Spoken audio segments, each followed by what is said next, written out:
कम बच्चों, अब हम लोग स्टार्ट कर रहे हैं कुछ बेसिक जो सीरीज अपनी पॉलिटी की चल रही है वो चलती रहेगी, लेकिन हम लोग स्टार्ट करने वाले हैं रिवीजन। और रिवीजन बहुत इंपॉर्टेंट है क्योंकि आपका एग्ज़ाम 2 मंथ के बाद है यूपी पीसीएस का। इसी बीच में आपका पैट का एग्ज़ाम भी लगा हुआ है और आरओ एआरओ का एग्ज़ाम भी आपका दिसंबर में है। तो वो लोग जो एक बार पढ़ चुके हैं तो उनके लिए हम लोग पॉलिटी और कॉन्स्टिट्यूशन की एक रिवीजन सीरीज लेके आ रहे हैं। हमारा टारगेट होगा कि हम लोग जल्द से जल्द पूरी पॉलिटी का रिवाइज कर लें। दोस्तों यकीन मानिए कि 5 to 7 डेज लगेंगे अपन लोगों को। उतने समय में हम पूरी पॉलिटी का रिवीजन आपको करा देंगे और मोस्टली 95% क्वेश्चंस आपको इस रिवीजन सीरीज से पॉलिटी के मिल जाएंगे। थोड़ा करंट पर भी फोकस रखना होगा। चलिए हम लोग रिवीजन के लिए सबसे पहले हम लोग पढ़ते हैं कि कैसे कॉन्स्टिट्यूशनल डेवलपमेंट हुआ। जो कॉन्स्टिट्यूशनल डेवलपमेंट था वो कैसे हुआ, और इस डेवलपमेंट को समझने के लिए हमें पढ़ना होगा, पीछे बैकग्राउंड में जाना होगा और सबसे पहले हमें कुछ चार्टर एक्ट को समझना होगा। फिर एक रेगुलेटर एक्ट आया था।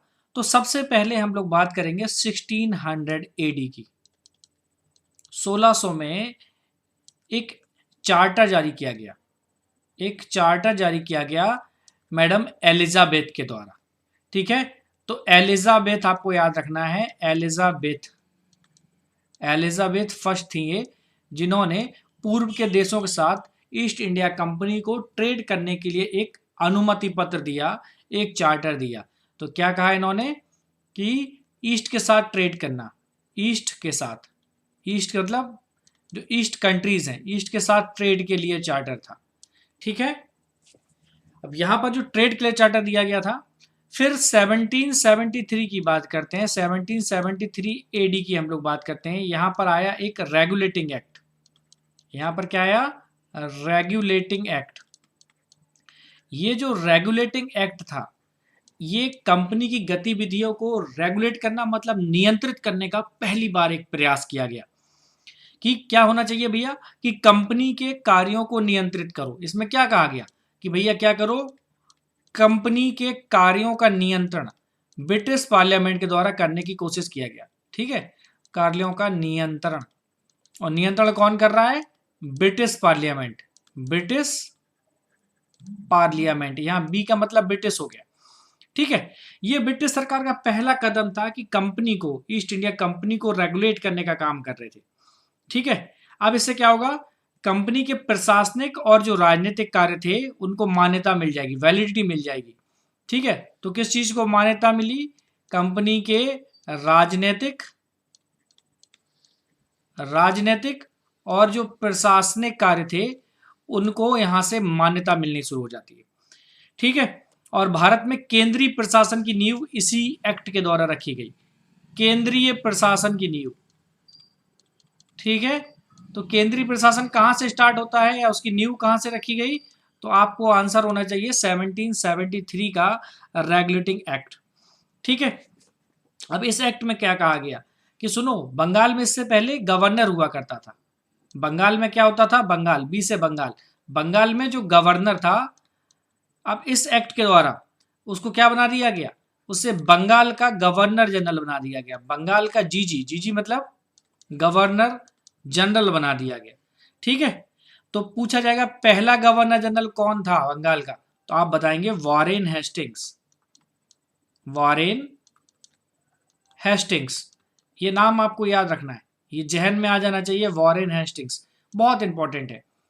ठीक है, एक तो ये क्वेश्चन यहाँ पर इंपॉर्टेंट होता है, केंद्रीय शासन की नींव कहाँ से पड़ी और पहली बार कंपनी के कार्यों को नियंत्रित करने का प्रयास कहाँ से शुरू हुआ? तो 1773 के रेगुलेटिंग एक्ट के द्वारा इसको नियंत्रित करने का कार्य किया गया।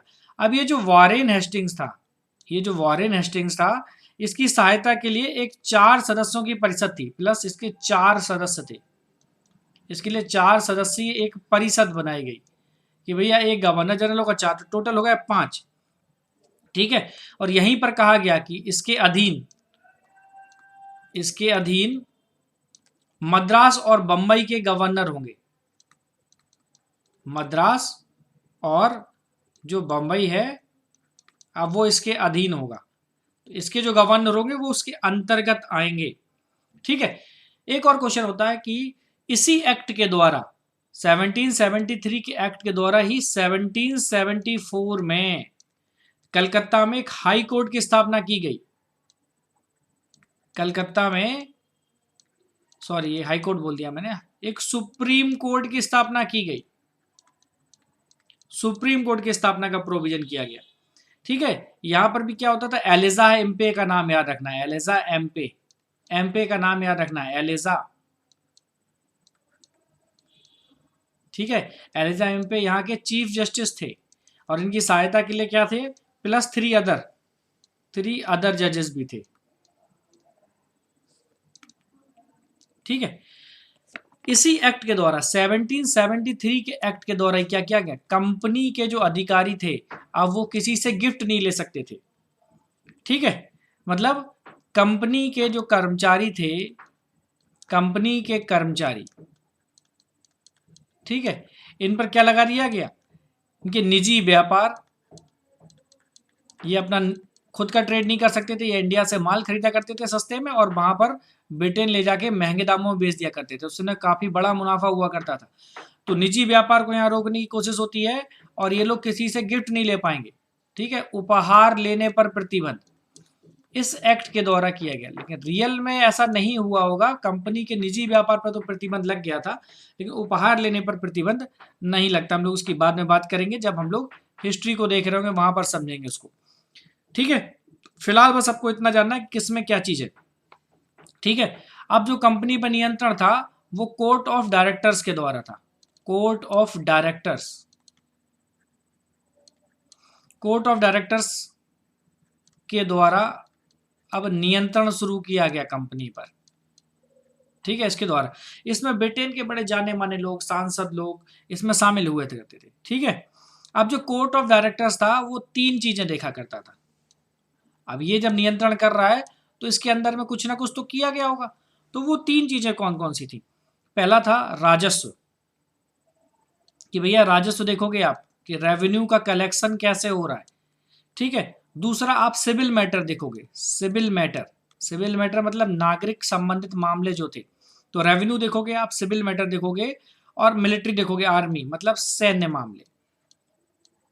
तो क्वेश्चन यहां पे पूछ सकते हैं जो कोर्ट ऑफ डायरेक्टर्स किस एक्ट के द्वारा सिविल मैटर, राजस्व मैटर और सैन्य मामलों पर नियंत्रण स्थापित किया गया, तो आपको बताना 1773 के रेगुलेटिंग एक्ट के द्वारा, कोर्ट ऑफ डायरेक्टर्स के द्वारा इस पे किया गया। किस एक्ट के द्वारा कंपनी के कर्मचारियों पर निजी उपहार लेने पर या निजी व्यापार पर प्रतिबंध लगाया गया, तो 1773 का रेगुलेटिंग एक्ट आपको याद रखना चाहिए। तो इससे ज्यादा इसमें क्वेश्चंस नहीं बनते हैं। ठीक है। अब दूसरी चीज जो हम लोग देखने जा रहे हैं 1784, इसके बाद आया 1784 का पिट्स इंडिया एक्ट का पिट्स एक्ट आया, जिसको पिट्स अधिनियम कहते हैं। ठीक है।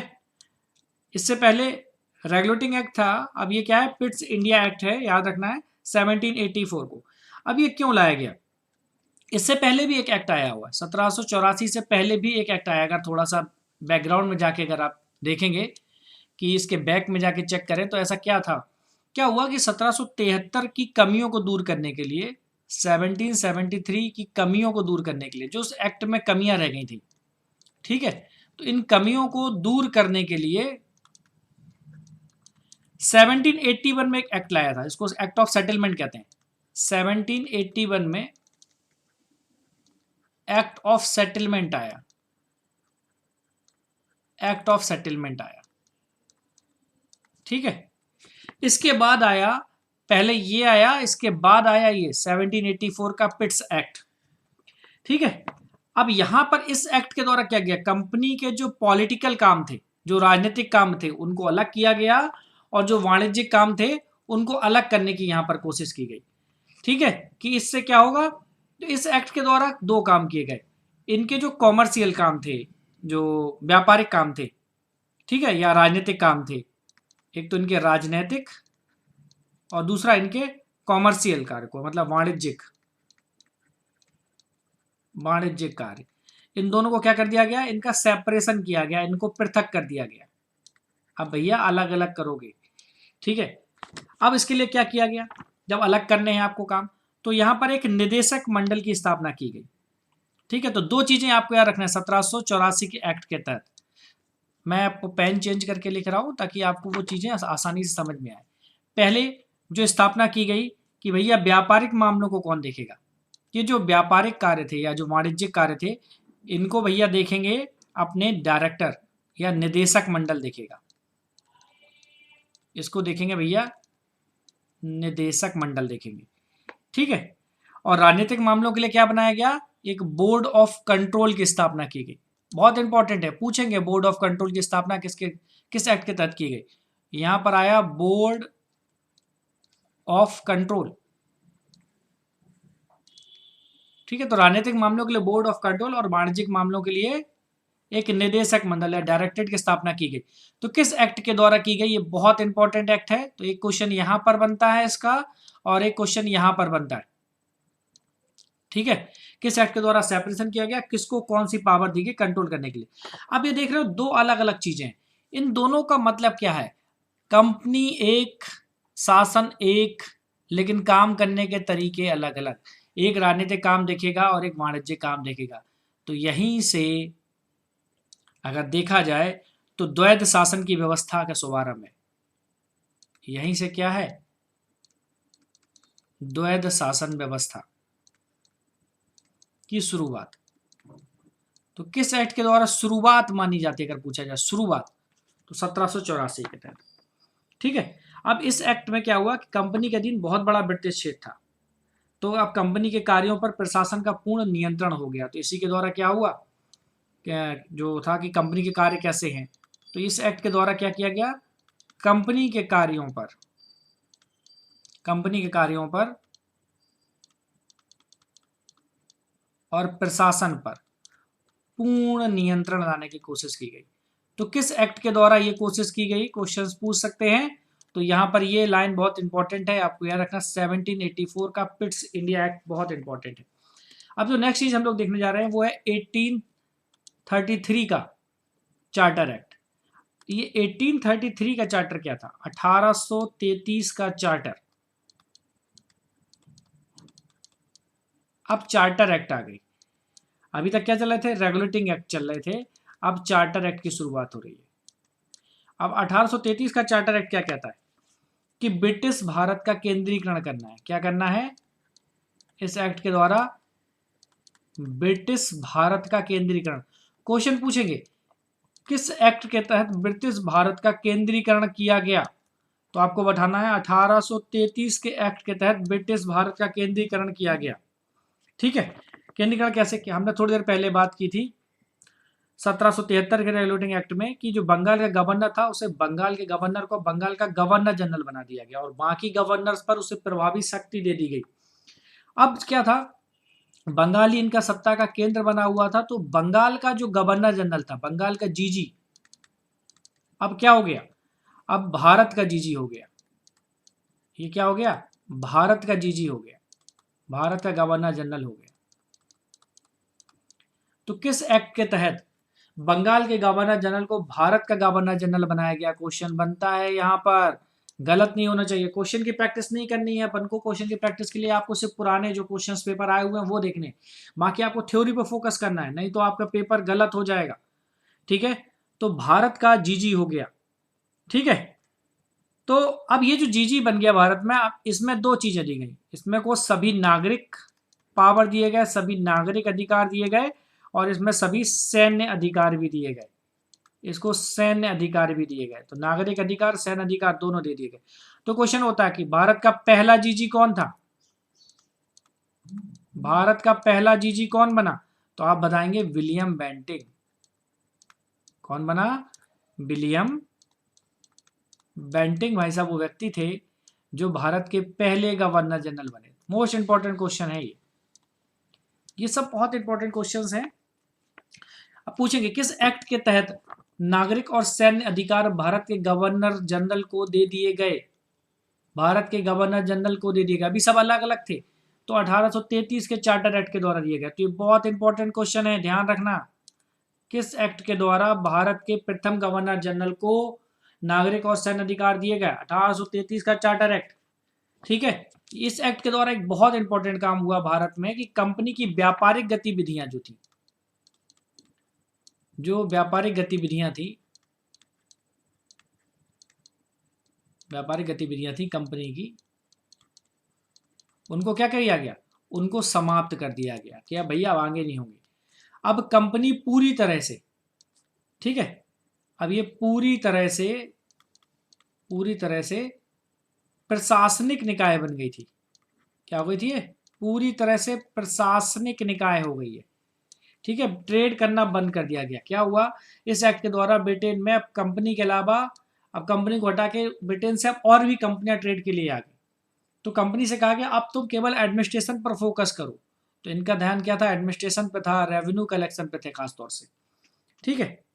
इसी एक्ट के द्वारा सिविल सेवकों के लिए खुली प्रतियोगिता, ठीक है, सिविल सर्विसेज, जिस सिविल सर्विसेज की आप तैयारी कर रहे हो, सिविल सर्विसेज के लिए खुली प्रतियोगिता परीक्षा, कि भैया आओ कोई भी दे सकता है, खुली प्रतियोगिता परीक्षा,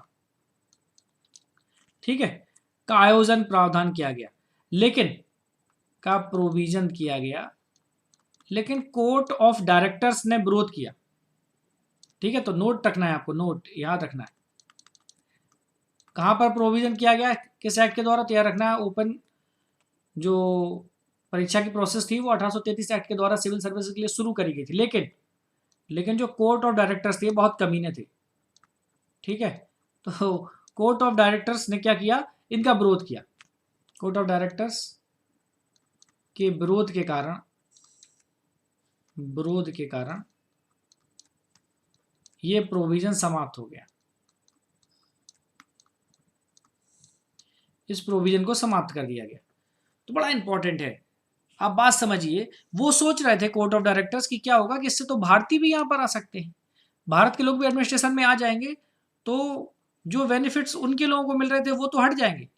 तो कोर्ट ऑफ डायरेक्टर्स ने इसका विरोध किया कि सुनो भैया, ओपन नहीं करना, अभी बाद में जाके आगे हो जाता है, लेकिन अभी यहां पर, ठीक है। तो एक इंपॉर्टेंट है किसके द्वारा किया गया और किसके विरोध पर इस प्रोविजन को वापस लिया गया। तो दो क्वेश्चंस आपको याद रखने हैं यहाँ पर, बहुत इंपॉर्टेंट है। कंपनी के सेट की तरह आप पूरी तरह से प्रशासनिक व्यवस्था में कन्वर्ट हो गई थी, प्रशासनिक कंपनी बन गई थी। तो बताना है 1833 के चार्टर एक्ट के द्वारा, किस एक्ट के द्वारा कंपनी की व्यापारिक गतिविधियों पर पूरी तरह से प्रतिबंध लगा दिया गया। तो आपको क्या बोलना है, 1833 के चार्टर एक्ट के द्वारा। हर लाइन में एक क्वेश्चन है, आपको 4 मल्टीपल ऑप्शन करने से बेटर पहले कॉन्सेप्ट को समझना है, ठीक है। 1833 के चार्टर एक्ट के बाद देखेंगे जो चार्टर एक्ट आया था उसका नाम था 1853 का चार्टर, बहुत इंपॉर्टेंट चार्टर था, 1853 का चार्टर, क्योंकि इसके बाद चार्टर समाप्त हो जाते हैं, क्योंकि 1857 का विद्रोह हो जाता है। अब 1853 का चार्टर एक्ट ऐसा क्या खास बात था, ये लास्ट चार्टर है। पूछते हैं ना चार्टर कौन सा चार्टर सबसे लास्ट चार्टर माना जाता है, तो आपको बताना 1853 का, ये लास्ट चार्टर था। ये क्या था, ये लास्ट चार्टर था।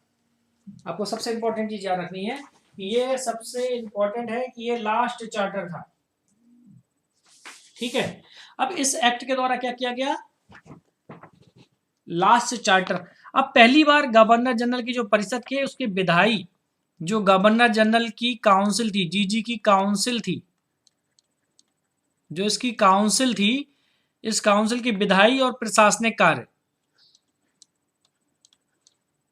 इसके विधायी और इसके जो प्रशासनिक कार्य थे, विधायी और प्रशासनिक कार्य, इनका क्या किया गया, इनका सेपरेशन कर दिया गया, इनका सेपरेशन कर दिया गया इस एक्ट के द्वारा। तो क्या हो गया, ये दोनों अलग अलग हो गए, ठीक है। अब इसी एक्ट के द्वारा एक काम किए गए, परिषद में 6 नए पार्षद लाया गया जिसे विधान परिषद बनी। और अब जो चीज सिविल सर्विसेज वाली थी, अब यहां पर लेके आ रहे हैं कि सिविल सर्विसेज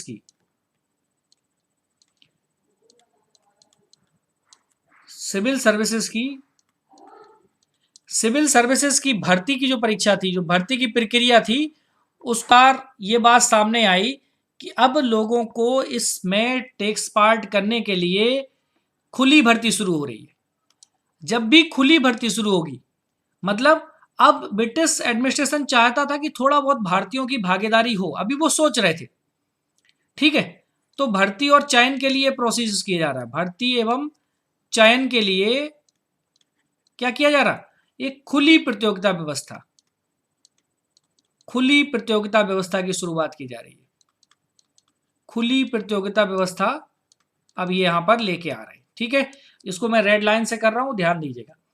और इसी के लिए कि इसके लिए प्रोसेस कैसे शुरू होगा, 1854 में जो मैंने मैकाले साहब की बात की, 1854 में मैकाले समिति। अब देखिए इस पर भी क्वेश्चन आता है, आईएएस में कई बार पूछा गया कि सिविल सर्विसेज की भर्ती के लिए सबसे पहले किस समिति का गठन किया गया, तो वहां पर आप बोलेंगे 1854 में मैकाले समिति की, ठीक है।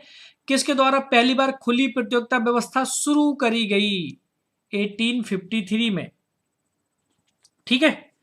यहीं पर एक प्रोविजन और नया आता है कि पहली बार भारतीयों का केंद्रीय विधान परिषद में स्थायी प्रतिनिधित्व शुरू किया गया। क्या शुरू किया गया, केंद्रीय विधान परिषद में क्या किया गया, केंद्रीय विधान परिषद में, केंद्रीय विधान परिषद में एक स्थायी प्रतिनिधित्व शुरू किया गया। क्या किया गया, स्थायी प्रतिनिधित्व। अब जब स्थायी प्रतिनिधित्व शुरू करोगे आप, तो मतलब क्या कर रहे हो, आप रिप्रेजेंटेशन शुरू कर रहे हो, ठीक है। तो क्या करोगे, इसी के साथ क्या किया उन्होंने, जो गवर्नर जनरल थी, गवर्नर जनरल की काउंसिल थी, ये जो काउंसिल थी, इस काउंसिल में 6 न्यू मेंबर लेके आ रहे हैं, 6 नए सदस्य लेके आ रहे हैं। क्या लेके आ रहे हैं, 6 नए सदस्य लेके आ रहे हैं। अब इन 6 में से, ये जो 6 लेके आए हैं, इनमें से 4 का चुनाव होगा। क्या होगा, 4 का चुनाव होगा। और ये चुनाव कहां कहां से होगा, इसके लिए उन्होंने 4 प्रोविडेंस बना रखे थे उस समय। वो 4 प्रोविडेंस कौन से थे, जैसे बंगाल, दूसरा मद्रास, तीसरा था बंबई, और चौथा था आगरा। ये 4 प्रोविडेंस के द्वारा क्या किया जा रहा, स्थानीय प्रांतीय सरकारों, ठीक है, 4 का चुनाव किया जा रहा। अब इन 4 का चुनाव क्या होगा, स्थानीय प्रांतीय सरकारों के द्वारा, स्थानीय प्रांतीय सरकारों के द्वारा होगा। बिल्कुल बहुत ध्यान से देखना है आपको इन चीजों को, ठीक है। और जो बाकी जो बचे ये 2, ये क्या होंगे, इनका नॉमिनेटेड होंगे ये, ठीक है। 4 ये सब दिखावा था, देखा जाए यहां पर भी स्थानीय प्रांतीय सरकार द्वारा चुन रहे हैं, तो पब्लिक से नहीं पूछ रहे, जो प्रांत में जो सरकारें इन्होंने बनाई थी वो यहां पर चूज करके भेज रहे हैं। बस इसके बाद हो जाता है 1857 का रिवोल्ट, ठीक है। इसके बाद आप जानते हो 1857 का रिवोल्ट हो जाता है, ठीक है। और रिवोल्ट से काफी चेंजेस आते हैं आगे, काफी चेंजेस आते हैं आगे, ठीक है। और उन चेंजेस के लिए फिर बाद में 1858 का भारत शासन अधिनियम आता है, ठीक है। क्योंकि जब रिवोल्ट हुआ था उस समय कैनिंग थे, और बाद में भी वायसराय बनाया जाता है, गवर्नर जनरल वायसराय में कन्वर्ट हो जाता है। और पहले गवर्नर जनरल, जो लास्ट गवर्नर जनरल थे वो कैनिंग थे, और जो पहले वायसराय थे वो भी कैनिंग थे, ध्यान रखना आपका, ठीक है। अब इसमें नियंत्रण बोर्ड और ये निदेशक कोर्ट, डायरेक्टर वो, द्वैध शासन, इन सब चीजों को यहां पर समाप्त कर देते हैं, और एक नया प्रोविजन शुरू होगा, भारत का राज्य सचिव। खैर चलिए इसको हम लोग बाद में जानेंगे, भारत के राज्य सचिव को। तो उम्मीद करता हूं यहां तक तो आपको समझ में आ गया होगा कि केंद्रीय विधान परिषद में स्थायी प्रतिनिधित्व कब शुरू हुआ, क्वेश्चन बनता है, ठीक है। किस एक्ट के द्वारा शुरू हुआ, तो बताना है आपको 1853 के एक्ट द्वारा। गवर्नर जनरल की काउंसिल में, जो 6 नए सदस्यों की नियुक्ति की गई थी वो आपको याद रहेंगे। उनमें से 6 में से 2 नॉमिनेटेड होते थे, और 4 क्या होते थे, 4 को आप इलेक्ट करते थे, बंगाल, मद्रास, बंबई और आगरा से, ठीक है। तो ये प्रांतीय प्रोविडेंशियल गवर्नमेंट थी। प्रोविडेंशियल गवर्नमेंट में क्या करते हो, प्रोविडेंशियल गवर्नमेंट में क्या करते हो, किसी ना किसी को चूज करते हो ना, तो आपने वहां पर चूज किया, ठीक है। इसी प्रकार जब 1857 का रिवोल्ट आएगा तो वहां पर काफी चेंजेस आ जाएंगे, और 1858 का आपको इंडियन एडमिनिस्ट्रेशन एक्ट वहां पर दिखाई देगा, भारत शासन अधिनियम दिखाई देगा, और जो वहां पर उस समय गवर्नर जनरल हुआ करते थे केनिंग, अब वो वायसराय के रूप में कन्वर्ट हो जाएंगे। तो फर्स्ट वायसराय लॉर्ड केनिंग हम लोग जानेंगे, ठीक है। इन चीजों को भी हमें बड़े ध्यान से और बड़ा इत्मीनान से पढ़ना है, बहुत ज्यादा नहीं देखना है, ठीक है। तो अब अगर इनकी बात की जाए, जहां तक अभी तक हमने जो देखा या जो समझा वो काफी इंपॉर्टेंट था, ओके ना।